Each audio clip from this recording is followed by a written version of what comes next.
Hello बच्चों, let's read your question and here your question say explain any 4 ideas of Dietrich Brandis for the management of forest in India during the British period। यानी कि British period में डैट्रिक Brandeis ने forest management का जो idea प्रस्तुत किया था, पेश किया था, उसके बारे में आपको कुछ 4 आइडियाज़ लिखने हैं। ठीक है, या फिर ये क्वेश्चन कुछ इस तरीके से भी पूछ सकता है कि हु वॉज डैट्रिक ब्रांडिस, डैट्रिक ब्रांडिस कौन थे, explain his achievement in India, और उन्होंने इंडिया में जो जो काम किए थे उनकी अचीवमेंट को आपको डिफाइन करना है। बहुत इंपॉर्टेंट क्वेश्चन है और बहुत बार पेपर में रिपीट भी होता है ये क्वेश्चन। तो देखते हैं।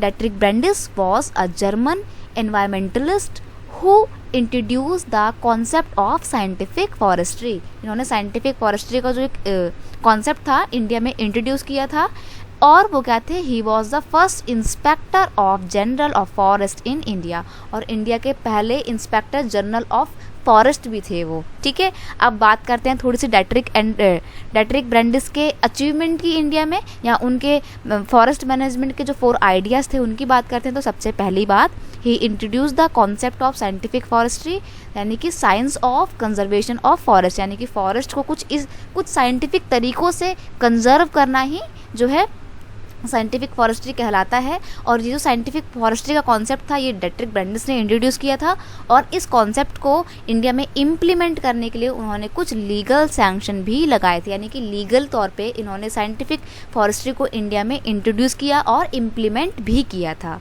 ही set up the Indian forest service in 1864। उन्होंने 1864 में IFS की भी इस्टेब्लिशमेंट की थी। IFS यानी कि इंडियन फॉरेस्ट सर्विस, और बाद में आगे जाकर उन्होंने इंडियन फॉरेस्ट एक्ट ऑफ 1864 को बनाने में भी काफ़ी इम्पॉर्टेंट रोल प्ले किया था। ठीक है, तो जो IFS एक्ट था, IFS थी, इंडियन फॉरेस्ट सर्विस थी, इसका काम क्या था, इसका काम था जितने भी फॉरेस्ट वगैरह का एरिया है उनमें उनसे रिलेटेड रूल रेगुलेशन को बनाना, रेगुलेट करना, और कंजर्वेशन ऑफ फॉरेस्ट जो है उस आइडिया को प्रपोज करना, हर जगह इम्प्लीमेंट करना, और कंजर्वेशन से रिलेटेड जो अलग अलग काम हैं उनको देखना। ठीक है, ये सारा काम किसका था, IFS का था।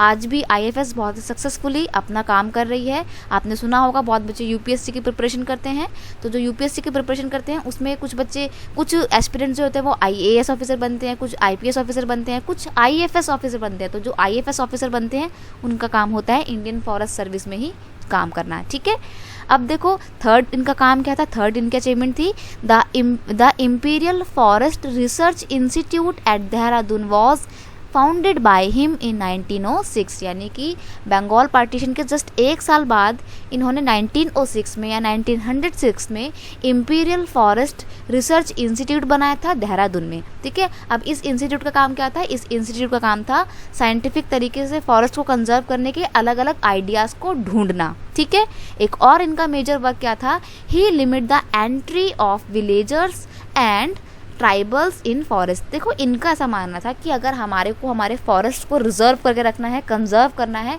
तो उसमें जो विलेजर्स की या लोकल ट्राइबल्स लोगों की एंट्री है उसको ज़्यादा से ज़्यादा लिमिट किया जा सके, क्योंकि उनका ऐसा मानना था कि जो ट्राइबल लोग हैं ना ये फॉरेस्ट को हार्म पहुंचा रहे हैं, नुकसान पहुंचा रहे हैं। ठीक है, तो इसलिए इन्होंने ट्राइबल्स लोगों की फॉरेस्ट में एंट्री पर रोक लगा दी थी। तो ये उनके कुछ मेजर अचीवमेंट थे।